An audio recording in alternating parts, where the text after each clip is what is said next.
Sejam bem-vindos ao YPO Cast Líderes Extraordinários. Olá, bem-vindos ao YPO Cast, o podcast do YPO Brasil. Bom, estou aqui com a minha amiga querida Rossana, e estamos aqui com uma convidada muito especial, né, Rossana? Você vai apresentar para a gente, né? Com certeza, uma convidada e uma amiga, Luciana Ribeiro. É um evento poder estar com ela e tê-la aqui conosco hoje. Com certeza. A Luciana, ela tem uma reputação e tanto. Ela é uma investidora brasileira e é uma voz líder em investimentos relacionados ao clima. Ela é cofundadora da EB Capital, que é uma empresa de investimentos private equity e focado também em infraestrutura. Olha, ela tem uma lista de prêmios que eu vou aqui falar, hein? Olha, se preparem. Tá bom. Ela foi reconhecida como uma das 20 mulheres mais poderosas do Brasil pela revista Forbes, eleita uma das 100 mulheres mais inovadoras do Brasil pela revista Época Negócios, por 6 anos consecutivos indicada como Mulheres Líderes em Investimentos na América Latina pela LAVCA, que é a Associação de Investimento de Capital Privado na América Latina, e em 2019 recebeu o prêmio Sabiá Laranjeira da Plataforma de Liderança Sustentável, porque ela é muito ativista em tudo que ela faz. E ela também faz parte da assessoria técnica do Climate Hub pela Columbia Global Center, no Rio de Janeiro. A Luciana, o ano passado, em 2022, ela lançou e preside o Brasil Climate Summit, que é uma iniciativa de líderes empresariais brasileiros, estudantes e ex-aluno da Columbia University, e já fez a 2ª edição esse ano e está indo para a 3ª edição, que sendo um evento anual com foco em mostrar o papel fundamental do Brasil na trajetória global de descarbonização. Tirar essa pecha que a gente tem de o demônio, para dizer que, na verdade, o Brasil é uma peça fundamental na descarbonização mundial, né? Então, advogada e gaúcha, né? Advogada pela Universidade Federal do Rio Grande do Sul. Obrigada, Lu, por ter aceitado o nosso convite. Obrigada a vocês, tá aqui hoje uma com a delícia. gente. Obrigada pelo convite, vai ser um prazer. Estou super honrada com o convite. Não, vai ser uma conversa muito interessante, né? Vamos Tomara. falar bastante de investimentos, de clima e do que nos espera nos próximos meses aí. Boa. Inclusive, a Lu acaba de vir da COP, então aguardem também em primeira mão novidades da COP 28 de Dubai. Perfeito. Bom, e Lu, a gente normalmente começa os nossos YPO Cast, né, contando um pouco da onde vem a Luciana, né? Quer dizer, das suas origens, da sua família, dos seus pais. Conta um pouquinho para nós a sua história. Combinado. Poxa, é muito bacana estar aqui com vocês. E acho que, de fato, a história da gente, a origem, reflete muito quem somos, né? Então, eu venho de uma família pequena. Somos meu pai, minha mãe e meu irmão. Minha mãe médica, meu irmão médico também. E meu pai engenheiro eletrônico. Venho de uma família, pelo lado de mãe, de origem italiana, que acho que me trouxe um pouco do meu lado empreendedor. Meu avô veio de uma família muito humilde, através do empreendedorismo mudou de patamar, na época lá nas Priscas Eras no Rio Grande do Sul, começou atuando com sistema de dados, imagina naquela época, e trouxe muita inovação e justamente acho que essa é uma das coisas que me fez hoje estar empreendendo também a partir da minha empresa de investimentos, então um pouco da origem familiar, né? E talvez também agregando uma família também muito focada sempre em estar aprendendo, né? Acho que do meu núcleo familiar mais de origem, tanto meu pai quanto a minha mãe, muito focados em estudar, em conhecimento como uma fonte de crescimento constante, né?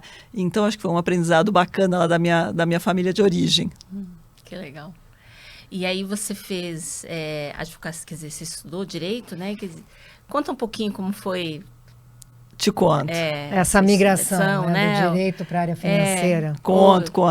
Eu brinco que a vida da gente ela é feita de transições, né? Eu acho que todos nós passamos por capítulos na vida, né? E eu divido a minha vida até agora, 3 grandes capítulos, né?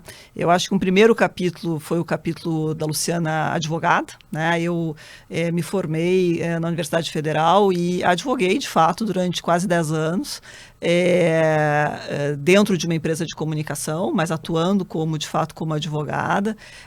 Uma carreira que eu gostava muito, inclusive, eu era uma feliz advogada, passei por muitas coisas diferentes. Então, meu primeiro capítulo de vida foi, de fato, como dentro do mundo corporativo, mas como advogada. O segundo capítulo da minha vida, eu fiz uma alteração de temática, ainda dentro desse mesmo grupo de comunicação, Grupo RBS, lá no Sul.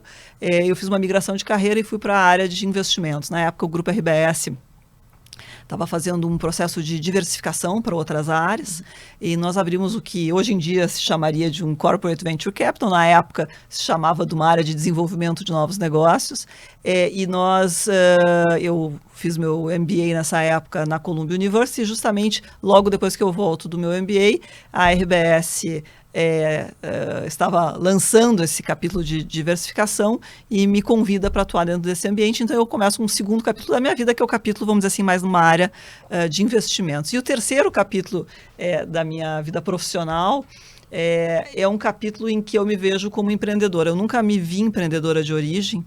Eu, inclusive, gostava muito do mundo corporativo, mas, às vezes, a vida te prega peças, né? E por uma conjunção de fatores, lá pelas tantas, nós resolvemos, depois de alguns anos atuando como desenvolvimento de negócios no Grupo RBS, eu e meus sócios de origem aqui na EB Capital, resolvemos fundar a EB Capital. E eu confesso que quando a gente montou a EB, num primeiro momento eu não me dei conta do que você começar um negócio representava, né? Você pega de surpresa, né? E você não se preocupava com coisas mais mundanas, no dia seguinte está preocupado se a turma apagou a luz quando você saiu do escritório para diminuir a conta de energia elétrica. Você tem um outro tipo de responsabilidade, você tem pessoas que estão atuando com você. No meu caso, você tem investidores que estão confiando na sua tese, na sua execução. Então, mudou muito a minha vida. Então, o meu terceiro capítulo, que eu costumo dizer, é um capítulo completamente diferente. Um capítulo do que, além de ser investidora, que talvez estivesse presente no meu segundo momento de vida, eu passei a, de fato, empreender, que é uma perspectiva muito diferente, muito nova. E estou aqui empreendendo feliz. Que bom. E o que levou vocês a fundar a EB Capital, né? Com que tese, com que motivação vocês resolveram sair do ninho da RBS para criar uma nova empresa? E só um pouquinho, né, complementando aqui, a gente tem bastante YNGers, né, que assistem o nosso podcast. Gente jovem, né? Gente mais filhos de YPOs e tudo. E essa transição também do mundo de advogada para o mundo corporativo, né, para empreender e tal. Acho que, sei lá, se você pudesse, né, falar simplesmente esse processo de transição, né, decisório, inclusive, e complementando o que a Rosana falou. Combinado. Né, conto as duas coisas. Então, talvez começando aqui na pergunta da Rô, o que nos levou a montar a EB? Enquanto nós estávamos na RBS, ficou muito claro para a gente a oportunidade de geração de valor a partir de execução, de operação, excelência operacional. E quando nós migramos para esse mundo de investimentos, o que a gente se deparava? Com um volume muito relevante, especialmente no Brasil, de empresas de tamanho médio, que vêm performando bem, elas têm o que foi necessário para chegar até aquele ponto, mas que existia uma oportunidade de apoiar aquelas empresas em sofisticar, por assim dizer, o seu modelo de gestão, e que a partir dessa sofisticação do modelo de gestão, de mais processo, de mais profundidade na forma de fazer determinados movimentos, você conseguiria escalar com mais sustentabilidade essas empresas e, de fato, mudar de patamar. Então, a gente acreditava muito no poder dessa geração de valor a partir de operação. né? E a gente via que existia um mar imenso no Brasil de oportunidades nesse sentido. E investidores que, de uma certa maneira, da mesma maneira que a gente, gostavam dessa ideia e que queriam ter gestoras que tivessem essa capacidade de alocar o recurso desses investidores em empresas que podiam ser escaladas, transformadas a partir justamente dessa geração de valor. O que às vezes as pessoas acham que o mercado de investimento é comprar e vender. É verdade, você tem que comprar bem e você tem que vender bem. Mas tem o meio do sanduíche aqui. Esse é a chave. Que é fundamental. O que você faz com o negócio, né, para aumentar o valor. Que é você comprar bem e você, de fato, ser capaz de adicionar valor nesse processo, né? Seja escalando o negócio, seja melhorando as margens, enfim. Então, nós achamos que essa oportunidade existia. Por um outro lado, a EB sempre teve um viés muito forte de entender as lacunas do Brasil como fontes também de geração de valor, né? O Brasil, infelizmente, é um país cíclico, né? Sobe, desce. Não tenho nenhuma dúvida que nós subimos e descemos e vamos direcionalmente sempre para cima. Eu acho que a gente melhorou ao longo dos últimos muitos anos, mas o fato da vida é que ele é cíclico. E as lacunas estruturais brasileiras, seja do ponto de vista de acesso à digitalização, acesso à comunicação, à internet, conectividade, seja os temas de clima que nós vamos falar logo mais, representavam ambientes de atuação que não eram cíclicos, que não estavam dependendo do PIB brasileiro e que, portanto, representavam ambientes mais interessantes para investimento, porque trazem uma maior estabilidade, mas, por outro lado, também representavam um motor de desenvolvimento do país, né? E aí a gente tinha um lado muito forte, eu acho que não só eu, mas os meus sócios também, de querer contribuir para um país melhor, né? A partir de geração de riqueza, retorno relevante para os nossos investidores, mas de atuar de uma forma positiva para que o país seja um país melhor amanhã, né? Então, quando nós lançamos a EB Capital, o viés era muito de vamos fazer naquela época, lembrando que 7 anos atrás, não existia ESG, impacto mal existia, eu não gosto, a Rua que me conhece, eu não gosto de nenhuma dessas caixinhas, porque eu acho que elas não contemplam a realidade dos fatos e elas ficam velhas rapidamente, mas elas polarizam também. E elas polarizam, mas naquela época a gente dizia o seguinte, nós queremos investir com propósito, de fato atuando exclusivamente no Brasil e fazendo com que o Brasil caminhe positivamente para frente, né? E aí, falando de transição de carreira, como eu comentei aqui, eu acho que eu já mudei de carreira pelo menos 2 vezes na minha vida e sei que não sou a única, em geral as pessoas transicionam bastante. E eu acho que, para dizer aquela máxima, a ingenuidade é uma bênção, né? Eu acho que a gente vai mudando sem ter muita visibilidade do tamanho dos desafios, e acho que se as pessoas são resilientes e têm vontade de aprender, a gente gradativamente vai fazendo essas migrações, talvez com até menos dor, porque você não tem 100% da visibilidade do tamanho do desafio. Mas eu acho que esses 2 elementos de resiliência e essa fome por aprender são elementos muito relevantes. Eu até, você me perguntou no início da conversa como é que quais são os laços familiares, enfim. E eu acho que tem um elemento que o meu pai começou como engenheiro eletrônico e ao longo da carreira dele ele fez inúmeras mudanças e foi estudando temáticas e atuando com temáticas completamente diferentes, né? Hoje meu pai está, dentre outras, dando aula sobre inteligência artificial.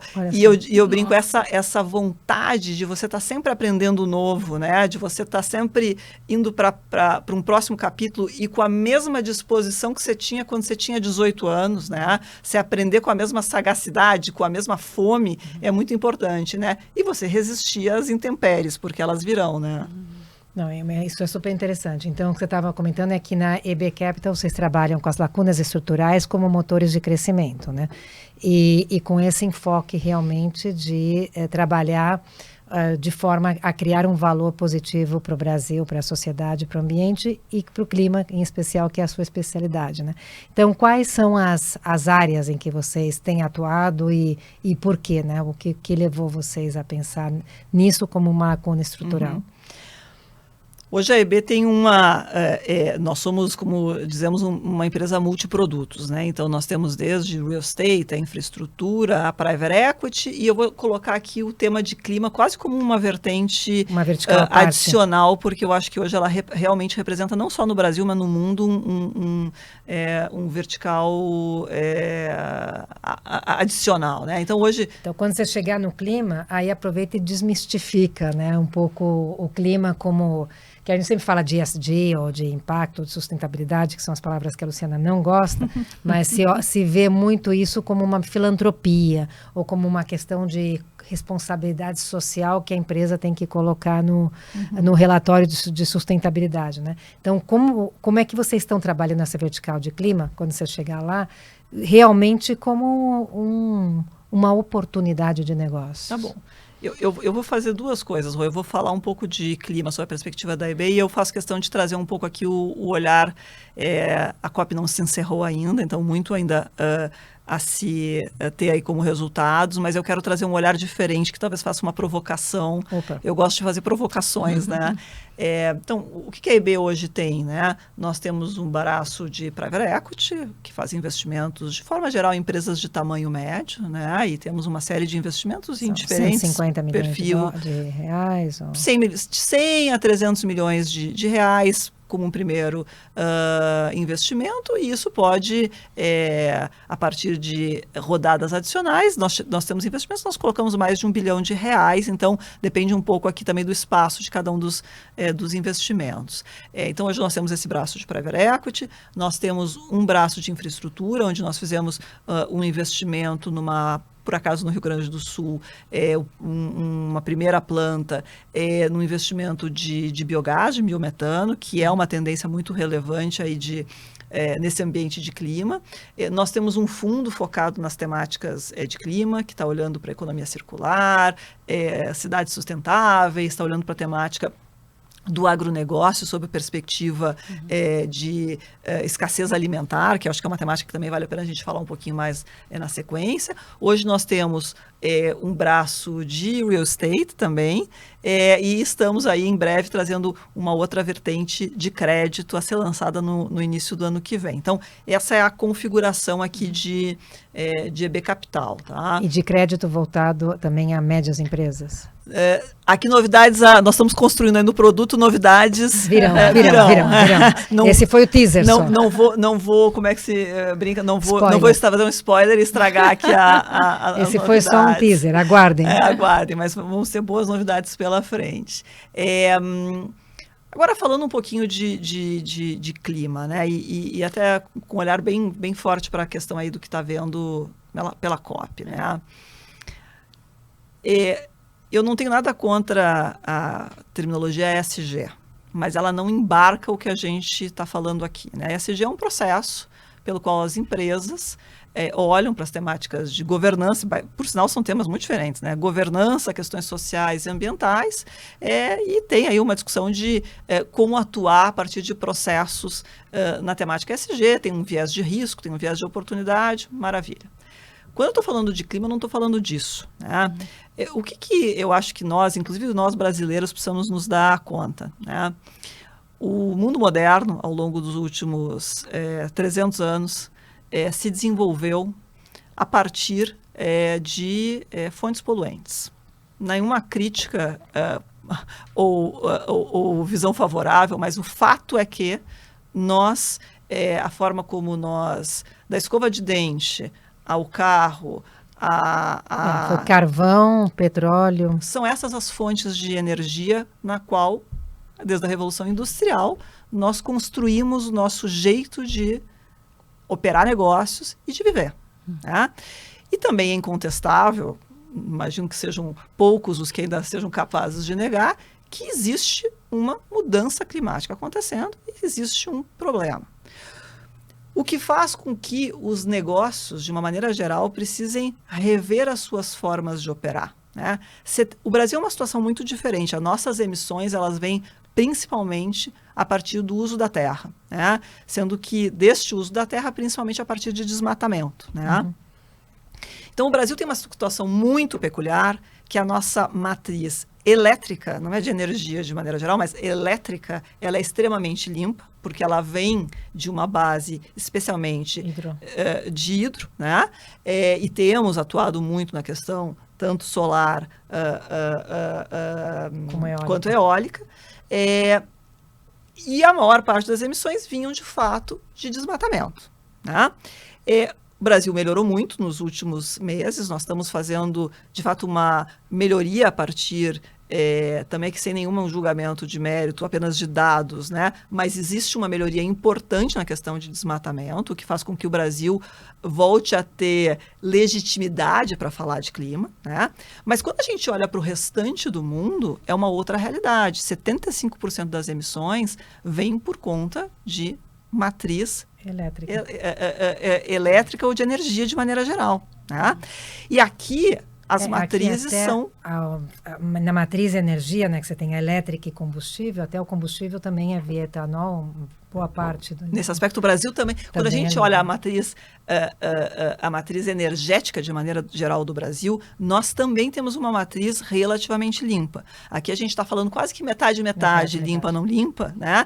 E isso se dá muito pelo fato da gente ter um uso já há muitos anos de biocombustíveis, além da matriz elétrica muito limpa. Não é a realidade dos demais países, onde a geração de calor e de energia, etc., vem de matrizes não limpas, de matrizes sujas. Então, você pensa o seguinte, que mais do que uma questão de ser sustentável ou não sustentável, nós estamos falando de um novo paradigma sob a perspectiva de competitividade dos países. E os países já se deram conta disso, inclusive o Brasil. Os Estados Unidos fez um movimento muito importante há um ano e pouco atrás, que ele fez o lançamento do Inflation Reduction Act, que é mais conhecido como IRA. O IRA despejou ao longo desse último ano $1 trilhão na economia americana. E este movimento, que está focado em 3 pontos fundamentais, a questão de microprocessadores, eletrificação e energia renovável. Poxa, os Estados Unidos está vendo o clima como algo relevante. Não, os Estados Unidos está vendo clima como fator de reindustrialização dos Estados Unidos. E é exatamente isso que eles estão fazendo. A Europa também se deu conta da relevância desse movimento, inclusive antes dos Estados Unidos, e exatamente porque se deu conta disso, fez também um movimento de fazer lá na época do Covid, vocês devem lembrar, um plano de recuperação todo focado também na questão climática. Que a guerra levou água abaixo, né? Levou água abaixo e está trazendo mais um elemento relevante aqui de competitividade. A China, que é tradicionalmente mais fechada, a gente conhece menos da China, mas a China tem feito um movimento sob a perspectiva de atuar nesse ambiente de clima inacreditável. Os carros elétricos mais baratos e mais eficientes são os chineses, e a China tem uma competitividade sob a perspectiva de baterias que nenhum outro país encontra. Tá? Então, o que eu acho que a gente, por que eu não gosto quando as pessoas me perguntam, vocês estão olhando para SG, sustentabilidade? Gente, não. Nós estamos olhando para um novo modelo de competição, que, por sinal, está mudando a geopolítica mundial. Porque por conta das guerras, acrescido de tudo que está acontecendo aqui, com esses mecanismos de incentivos, subsídios ou penalidades, cada região tem um jeito, né, de atuar, a Europa muito mais focada em punição, os Estados Unidos mais focado em incentivo, está havendo uma mudança importante de competitividade global. Então, o que está puxando essa mudança, essa competitividade? Menos a demanda e mais regulação, né? Porque eles dizem que a gente muda por 3 Ds, né? Que é design, desgraça ou decreto. Né? Gostei. Então, está vindo mais por decreto do que por o que está ou por mudança de hábito de consumo. Não, eu tô sentindo da sua fala que é muito mais regulamentação mesmo. Eu acho que sim, regulamentação é um elemento central, não há dúvida. A forma como os países usam a regulamentação para incentivar a transição, já que alguns países se deram conta dessa grande oportunidade ou deste grande risco de ficarem para trás desse novo cenário de competição. Então, você vê a Europa regulando a partir de restrições e punição e cobrando, tem um regramento relativamente novo chamado CBAM, que impõe uma taxação a partir da questão de carbono, né? Enquanto que os Estados Unidos fizeram um movimento que também é pela regulação, mas como eu comentei, despejou aí $1 trilhão. Tem cenários quase em que você determina... Existem muitas empresas europeias, brasileiras, que estão deixando de abrir novas plantas na Europa, no Brasil, etc., para se valer de um cenário extremamente positivo sob a perspectiva de incentivos dos Estados Unidos. Em alguns, não vou entrar aqui no detalhe da regulamentação americana, porque seria quase que um capítulo à parte, mas em alguns cenários, para cada dólar que você investe, você tem $3 de subsídio. Então, você tem realmente uma mudança de perspectiva, fazendo com que projetos que não eram antes viáveis economicamente passem a ser viáveis e que a tecnologia que é necessária para desenvolver esses setores comece a existir e a, de fato, ter velocidade de implementação. Uhum. Então, acabei divagando demais aqui na temática. Mas o que eu acho que eu queria trazer aqui como ponto central? Nós estamos passando por um momento, seja pelas guerras, mas seja por essas mudanças da forma de se atuar, dos negócios mudarem, que está fazendo com que os países também tenham uma mudança importante sob a perspectiva geopolítica. Nós estamos passando por um momento muito histórico aqui, e que ninguém sabe direito o que vai acontecer, né? E todos os momentos históricos, eles geram também oportunidades de negócio. O Brasil tem um momento aqui, na minha opinião, único, mas as oportunidades não vão vir parar na nossa mesa por nada. O Brasil está bem posicionado, mas não pode ficar parado. Está bem posicionado, mas eu acho que neste momento está muito fora ainda das discussões globais, infelizmente, das discussões de negócio globais, né? Eu acho que houve um movimento importante do ponto de vista de governo, de entendimento da questão de clima, houve uma série de movimentos regulatórios, né? Alguns já aconteceram, alguns estão por acontecer, mas a gente, quando olha o conjunto da obra, vamos dizer assim, do plano ecológico e de todas as ramificações, seja do ponto de vista das questões de transição energética, eu acho que a gente está direcionado, né? Mas nós precisamos correr. Nós precisamos estar na frente dessas discussões. Hoje, quando a gente olha, a gente sai do Brasil, em que a gente tem, infelizmente, um hábito de falar para a gente mesmo, né? Uhum. A gente gosta de falar que a gente tem uma matriz elétrica maravilhosa, a gente gosta de dizer que a gente é uma potência do agronegócio, a gente gosta de dizer uma série de coisas que são verdades, mas que, se a gente não fizer as alianças globais, e todo mundo tem que fazer seu papel aqui, o governo tem que fazer seu papel, o capital privado tem que fazer seu papel, a academia tem que fazer seu papel, porque vai ter muita coisa aqui de desenvolvimento tecnológico, né? Então tem, de fato, uma necessidade de que a gente congregue várias partes para que a gente tenha essa competitividade. Hoje, quando você vê o cenário global, o que você vê? Você vê uma polarização de Estados Unidos e China, especialmente, né? Os Estados Unidos preocupados, né, com a questão chinesa. Em alguns, é um detalhe, mas eu acho que é um detalhe importante. Quando a gente fala de transição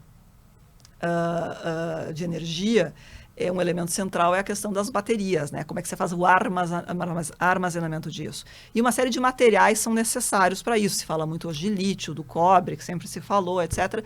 E que o lítio, por exemplo, o Brasil, inclusive, tem uma brilhante representação através da Sigma Lithium, e tem, de fato, uma reserva importante de lítio, como tem a Argentina, o Chile, etc. Mas há alguns desses materiais críticos, como se diz, que são... A China tem quase que 90% das reservas. Então, existe uma questão aqui, de novo, geopolítica importante, né? Se, por um lado, a União Europeia participou, especialmente a Alemanha, teve uma dependência muito grande da Rússia pela questão do gás, nós temos agora aqui uma possibilidade de ter uma dependência muito grande chinesa, né? E os Estados Unidos têm uma preocupação enorme com isso por conta desses materiais críticos. Então, a gente vê um rebalanceamento das forças, né? E o Brasil precisa estar nas mesas de conversas de negócio, né? Aliás, o Brasil Climate Summit que você comentou, ele surgiu um pouco dessa visão, né? Conversando com várias pessoas que atuam em empresas grandes, relevantes, que estão participando dessa transição climática, o que a gente via? Poxa, que o Brasil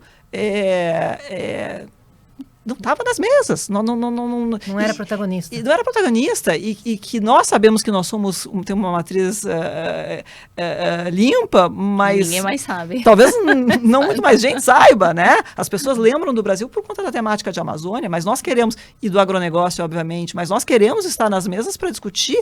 Será que nós não... Está se falando muito de friendshoring ou nearshoring, que é o movimento dos Estados Unidos de trazer empresas para o próprio Estados Unidos ou para o México, especialmente regiões próximas. Mas será que nós não temos que falar de power shoring, que é você trazer para o Brasil empresas que querem ter a sua matriz mais limpa e querem ter um custo de energia limpa, adequado? Então, mas nós precisamos sair para fora, nós precisamos discutir isso com esse cenário internacional. Nós realmente precisamos nos aproveitar dessa visão. E justamente o Brasil Climate Summit veio como uma ideia de vamos fazer um roadshow do Brasil lá fora. Vamos fazer em Nova York. No caso, a gente tinha um relacionamento com a Colômbia, com os alunos da Colômbia, mas acabou se expandindo muito mais que a própria Colômbia, né? É um grupo de empresários e empreendedores brasileiros que via esse potencial que o Brasil tem e queria mostrar esse potencial para fora, né? Em todas as nossas capacidades, o nosso agronegócio, que é pujante, mas a nossa capacidade nos biocombustíveis, né? Está se falando muito aí do SAF, que é o Sustainable Aviation Fuel, que é de fato um caminho sem volta para a questão da aviação e que o Brasil, justamente pela sua atuação em biocombustíveis, tem um head start, mas não adianta ter o head start se não for adiante. Então, vamos fazer uma grande apresentação dos grandes negócios brasileiros, não de uma indústria específica, mas do potencial brasileiro, e vamos levar esse potencial para fora. Então, essa foi a ideia do Brasil Climate Summit. E como foi, assim, Bom, obviamente, já vai para a terceira, né, edição, mas conta um pouquinho como tem sido a sua experiência organizando isso em termos de receptividade. Legal. E resultados.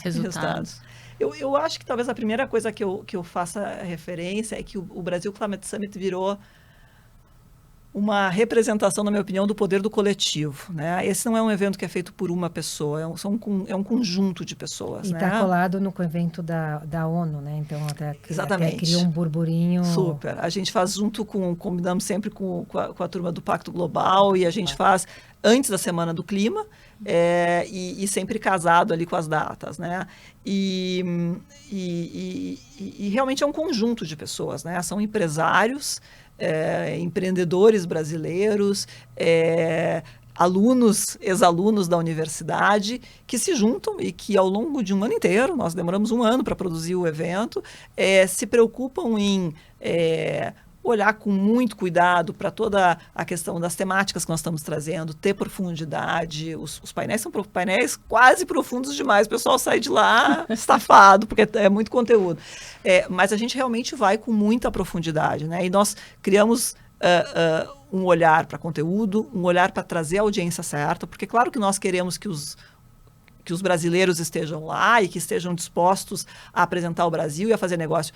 Mas, mais ainda, nós queremos que este grupo de brasileiros possa conversar com pessoas que estão em Nova York, porque moram em Nova York, ou porque estão lá para a Semana de Clima, e que nos faça exatamente essa inserção do capital privado brasileiro, das empresas brasileiras, num contexto de oportunidades globais, né? E aí, respondendo assim, em que pé estamos, eu acho que do ponto de vista nós sempre conseguimos um volume muito impactante de pessoas atendendo, assistindo o evento. Nós tivemos mais de 1.000 inscritos esse ano para estar lá no evento. E no primeiro ano a gente teve 20% de público internacional, esse ano a gente já teve 40% de público internacional. Mas é uma construção, porque infelizmente o Brasil, quando você fala de Brasil, ainda tem muito, poxa, e a volatilidade do câmbio? Agora o tema de Amazônia se resolveu, estamos no caminho de algo positivo, mas no primeiro ano nós estávamos com uma situação de desmatamento nas alturas. Então a primeira pergunta que vinha como assim vai falar de clima e Amazônia, né?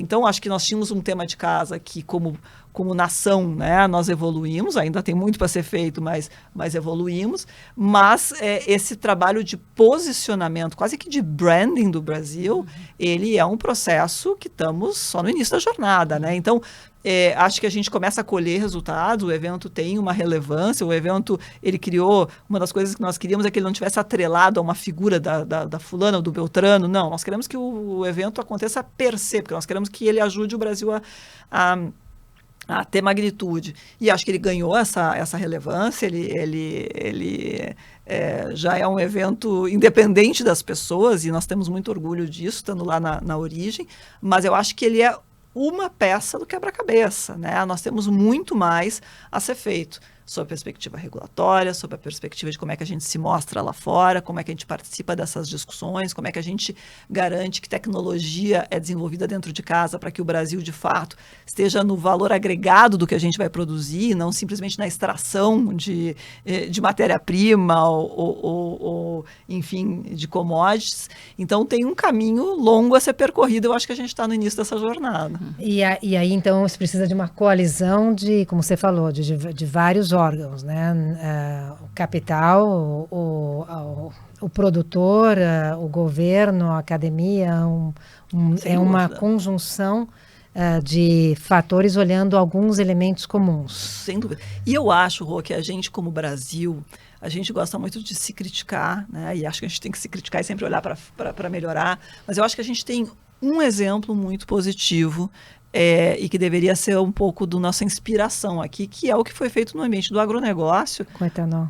E com a Embrapa, eu até queria fazer essa referência. Embrapa, porque eu acho que aqui a gente tem, de fato, um conjunto de fatores em que a gente teve capital privado, a gente teve uma visão de governo, a gente teve uma visão de desenvolvimento de ciência e tecnologia para justamente fomentar. O nosso agro de fato, muito eficiente, tem muita tecnologia e olha hoje, começa a olhar, sem dúvida nenhuma, para a questão de sustentabilidade. Eu sei que sempre tem aspectos a se melhorar e eu acho que tem muita coisa para a gente conversar, mas eu acho que o exemplo, sob a perspectiva de país, do que foi feito no início desse processo, é algo importante a ser visto e que pode ser aqui um exemplo. De novo, eu acho que a gente está muito mais direcionado do que a gente já teve, mas eu me preocupo muito, como diria a Madeleine Albright, eu sou uma otimista, mas com preocupações, tá? E eu sou aqui uma otimista, mas com preocupações. Eu acho que a gente está bem posicionado como país. Dito isso, nós temos que cuidar no nível de arrogância. Não adianta ficar sentado aqui esperando que as pessoas não vão bater na nossa porta. Tem né? aquela máxima, né? What took you here won't take you there. Né? O que nos trouxe aqui não nos vai levar mais além. Então, o que a gente tem que entender não onde a gente está, mas o que a gente faz disso para ir para desenvolver as novas alavancas. Sem dúvida. Né? E eu acho que muito atento a essas mudanças geopolíticas. Né? Está tendo um reajuste global. Nós precisamos entender como é que essas peças vão se mexer. E nós estamos num momento, quero chamar a atenção, muito interessante. Porque além de nós termos, em teoria, os skills, nós vamos ser vamos sediar a COP30. A COP30 em Belém, né? Vamos G20, presidente do G20 ano que vem. Né? Então, nós temos, e não há dúvida, pessoal, que o país que é sede, de alguma maneira, influencia a pauta. É óbvio que são eventos coletivos, são lembra globais. Rio 92, que foi um marco histórico do começo de se falar de ambiente, né? Sem dúvida. E eu acho que aqui nós temos de novo um movimento importante, né? Seja pelo G20, que eu gosto muito de falar da COP30, eu estava conversando com um amigo sobre isso. Dito isso, nós não podemos perder tempo. Nós não podemos esperar a COP30 para trazer essas temáticas que eu estava comentando aqui. Então, quais temáticas? Porque, assim, para mim ficou claríssimo o desenho que você fez. Assim, acho que o pano de fundo está super claro, mas quais são as temáticas? Quais são os protagonistas que a gente deveria estar muito de olho? Porque, bom, o etanol é onde a gente já está. Hidrelétrica, eólica, solar, a gente já está. Estão falando de hidrogênio verde, etc. Mas quais são os pontos onde você acha que a gente deveria, assim, encarar para desenvolver esse novo ciclo climático, né, de Perfeito. positivo do Brasil. Eu acho que as duas grandes temáticas são transição energética. E combustível.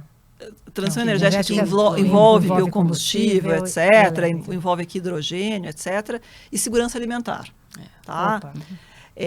Existe, sob a perspectiva de negócios, estou falando aqui, tá? Existe um terceiro setor importante a ser desenvolvido, mas que sob a perspectiva de investimentos aqui de private equity, acho que ainda estão num estágio ainda menos avançado, mas eu acho que o Brasil tem também uma vantagem competitiva e deve ter um olhar estratégico para a questão do que é falado aí de nature-based solutions, né? Que são as questões baseadas na natureza, são os negócios baseados na natureza, tá? Esse setor relevante para o Brasil, é fundamental, não é um setor que eu como EB Capital, eu como Luciana esteja atuando em profusão nesse momento, porque são negócios ainda mais embrionários.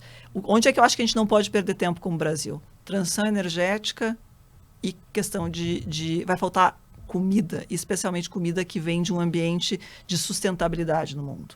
Ponto, vai faltar comida. E nós somos um celeiro alimentar para o mundo. Então, como é que a gente aumenta a eficiência, continua sendo um celeiro, sem desmatar, sendo cada vez mais sustentável, sendo cada vez mais eficiente? Essas duas temáticas são as temáticas que, na minha opinião, são relevantes. Quais são como país, onde é que a gente tem que mudar? Em primeiro lugar, nós temos que ser competitivo. A gente fala, por exemplo, só para exemplificar, a gente fala muito da nossa característica aqui berço para o hidrogênio verde. Ainda não está desenvolvido. Não vai ser assim, né? Isso, se é sobre a perspectiva econômica, dados incentivos nos Estados Unidos, talvez a gente deixe de ser um lugar tão favorável assim. Então, nós temos que ter competitividade, porque as coisas só vão acontecer se elas fecharem a conta e se elas trouxerem, de fato, retorno para o capital privado, né? Eu acho que a gente tem um tema importante de desenvolvimento de tecnologia. Né? Aqui a gente tem falado pouco no Brasil, seja de inteligência artificial, que é um elemento central também nessa questão, de dados, etc., mas de tecnologia de maneira geral, como é que a gente vai desenvolver tecnologia. Eu acho que tem então, estamos falando de regulação, estamos falando de competitividade a partir de regulação, estamos falando de desenvolvimento de tecnologia, né? E estamos falando de alianças para que, de fato, o capital privado, o capital público aqui, né, as forças públicas estejam unidas para fazer com que o Brasil caminhe para frente. Então, acho que essas são aqui na minha visão, os principais pilares. Tem um outro ponto que eu acho que é importante também, porque quando a gente está falando de todas essas oportunidades, eu comentava aqui antes, né, quando a gente está falando de trazer recursos, especialmente recursos de fora, para apoiar o desenvolvimento de indústrias no Brasil, de indústrias e de setores no Brasil, eu acho que uma das grandes preocupações, obviamente, que existe é a questão de câmbio, né? Não só no Brasil, em todos os países em desenvolvimento, mas no Brasil, sem dúvida. Houve um movimento importante, recente, do BNDES com o BID, para justamente fazer um mecanismo de hedge cambial para esses investimentos. Eu acho que é um passo importante nesse sentido, mas mais vamos precisar fazer nesse ambiente também, que eu acho que é sempre um detrator, vamos dizer assim, para que a gente faça parte desse cenário mais global. Aumenta o risco. Né? E uma curiosidade, quando você falou, Luciana, que vocês investem em médias, tem a parte do private equity, tem a parte, vamos dizer, clima. A parte do private equity, você tem visto muitas empresas dentro dessas temáticas, você já... De clima, você diz? Médias, né? Não estou falando das grandes empresas, mas... clima e segurança alimentar. Isso. Sim, temos visto. Eu acho que as empresas... acho que não é uma profusão de empresas, mas sim temos visto empresas... Vou te dar um exemplo, claro, até do investimento que nós fizemos, né? Dentro desses ambientes, toda uma temática importante é a questão de reciclagem, né? A reciclagem de plástico, de maneira geral. E nós fizemos 2 investimentos em empresas que fazem reciclagem de plástico PET, gerando resina reciclada, né? Essa é uma tendência também que não tem volta, claro. Né? As grandes marcas todas têm metas bastante ousadas de reciclagem. Essas metas começaram como algo autoimposto, ou talvez imposto a partir de uma demanda de investidores e de consumidores, e cada vez mais você vê isso sendo adotado pela legislação dos países e conversas globais para que, de fato, seja imposto tanto a reciclagem propriamente dita, como a logística reversa, vamos dizer assim, do que é gerado. Então, aqui é um exemplo claro de empresas de tamanho médio, que têm relevância, que são empresas que têm aí 200, 300 milhões de faturamento, que sempre estiveram nesse ambiente. Talvez ele tivesse menos luz ou menos glamour antes, porque a temática de sustentabilidade não era tão relevante, mas hoje ganham muita relevância. Bom, super interessante. E mais uma curiosidade, quer dizer, agora mudando um pouco de chip, mas olhando a Luciana, você sempre teve esse interesse, ou dentro dessa sua trajetória que você, né, falou da família que gosta de coisas, né, diferentes, do learning ser uma coisa muito constante na tua vida, como é que esse tema apareceu? Legal, boa Acho pergunta. Vai me dar um gancho, inclusive, para falar. Eu falei da minha família de origem e não falei da minha família de destino. Né? Então, eu sou casada com o Fábio, tenho 2 filhos, o Nicolas e o Thomas, que têm 10 e 8 anos. Né? E eu acho... E por que eu trago a minha família de destino? Porque eu acho que essas temáticas soa meio piegas, mas é a verdade dos fatos. Quando eu tive meu primeiro filho, a gente para fazer reflexões de que mundo temos para frente, né? E foi exatamente ali. Eu sempre tive um viés forte de propósito, mas quando eu tive meus filhos, de fato, eu disse, poxa, mas o que nós estamos vivendo aqui, né? Isso foi antes de começar a EB Capital ou depois? Foi um pouquinho antes. O meu filho está com 10, mais velho, e a EB tem 7 anos, mas foi exatamente ali que eu comecei a me questionar. Né? Poxa, mas o que a gente aqui está fazendo para ter um... E eu estava mais preocupada, confesso, na época, com um país melhor. Né? E na medida que que eu fui investigando isso, eu disse, poxa, tem um espaço interessante aqui para a gente atuar com escala. Porque, apesar de acreditar, sem dúvida nenhuma, que a questão filantrópica é extremamente relevante para que a gente avance em questões sociais e ambientais, eu acho que a mágica do capital privado é a escala. Né? E isso eu fui acompanhando o movimento. A temática de clima como motor de negócio é algo dos últimos 2 anos, 3 anos no máximo, né? Até pouco tempo atrás, essa era uma ficha que não tinha caído, né? Até um pouco tempo atrás, ou ainda hoje, eu diria que clima é mais um ônus do que um bônus, né? Então, é mais alguma coisa que a gente tenta fazer certo do que a gente tentar vê-lo como uma oportunidade. E eu acho que agora, como eu comentei antes, acho que agora as pessoas se dão conta que ou muda, ou eu mudo ou fico para trás, né? Mais lá fora eu até acho do que aqui no Brasil, mas começa a se ver que a transição vai acontecer, né? Mas então eu acho que foi um pouco isso, assim, eu me conectei com essas temáticas um pouco a partir da minha vida pessoal, né? Que legal. Bom, e como é que isso reflete em você como líder, seja dentro da EB Capital, seja nos líderes que você busca das empresas que vocês investem, né? Eu acho que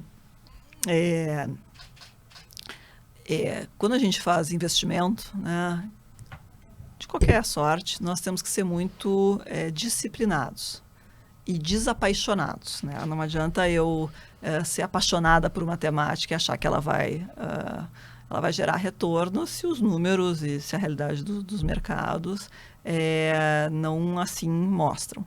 Mas eu acho que você tem que ser apaixonado pelo que você faz. E você tem que ser apaixonado na crença de que os motores, de que os drivers do que você está fazendo estão certos, né? Então, eu acho que conversando aqui, mostro que eu tenho uma crença imensa nas temáticas que eu... O entusiasmo é claro, né? Claro. Os temas que eu acredito, eu acredito. Claro, se vocês me perguntarem, tudo que eu estou falando aqui dá para hoje investir? Não acho que... Mas tudo que eu estou falando aqui vai ser transformacional no curto prazo ou no médio prazo? Vai. Não tenho nenhuma dúvida a respeito disso. Então, eu acho importante que a gente... e aí, eu acho que é isso que a gente como líder quer, né? Acho que a gente quer pessoas que sejam disciplinados, que sejam desapaixonados na forma da sua tomada das decisões, mas que sejam apaixonados pelo que fazem, porque é isso que gera a energia extra, você ir além do que é esperado, né? Você se comportar como dono. Eu acho que isso é uma coisa super importante quando você é líder, o que você espera das pessoas e você encontra, identifica nas pessoas e você vê que as pessoas são talentos quando elas são elas são donas do assunto, quando elas são apaixonadas pelo que elas fazem, porque é isso que faz com que elas progridam, né? Então, acho que essa é um pouco, talvez, da minha...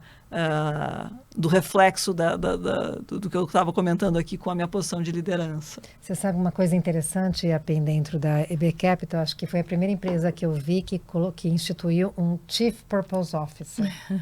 Né? Acho que um pouco, talvez com esse espírito que você está comentando, né? E sabe que eu acho que é interessante, né? A gente propósito, eu acho que está muito na origem da EB, até da onde a gente veio, né? A gente veio de uma empresa de mídia, né? Lá do Rio Grande do Sul. Tem algumas profissões, e jornalista é uma delas, sem dúvida nenhuma, médicos são outra, que o tema de você... O que você está gerando, você não trabalha por conta do seu salário, o jornalista trabalha porque se ele quer transformar, ele quer levar a verdade dos fatos, ele quer ser o bastião da democracia, ele tem, são poucos profissionais que eu vejo mais apaixonados pelo que está por trás, né? Médicos de maneira geral, né? O salvar vidas, etc. E eu trabalhei durante quase 20 anos num grupo de comunicação que tinha como eixo central do seu modelo de negócio trazer a comunicação, a voz dos gaúchos e catarinenses através dos seus veículos de comunicação, trazer as causas, trazer a verdade dos fatos. Eu me formei, vamos dizer assim, em direito, mas me formei a partir os primeiros anos de carreira são muito importantes, né? Então, esses princípios que eu vi dentro do Grupo RBS, de ser apaixonado pelo que faz, de realmente, eu brincava, as pessoas não estavam na RBS, elas eram RBS, porque elas tinham aquela missão de levar adiante os valores e essa questão muito forte da verdade, das causas, etc. Então, eu acho que isso para mim foi uma escola muito importante que depois acabou, enfim, caminhando com toda a minha carreira. Acho que o Nelson porque Nelson é o IPO, né? Então ele vai ficar feliz quando eu ver esse seu depoimento. O Nelson, poxa, sem dúvida nenhuma, elemento muito relevante, assim, e ele personifica, sem dúvida nenhuma, muito do que eu estou comentando aqui. Eu trabalhei 7 anos em mídia também, né, na Editora Abril, e eu lembro que o Roberto Chivita também comentava muito da importância da livre comunicação para fomentar a livre iniciativa e um país democrático.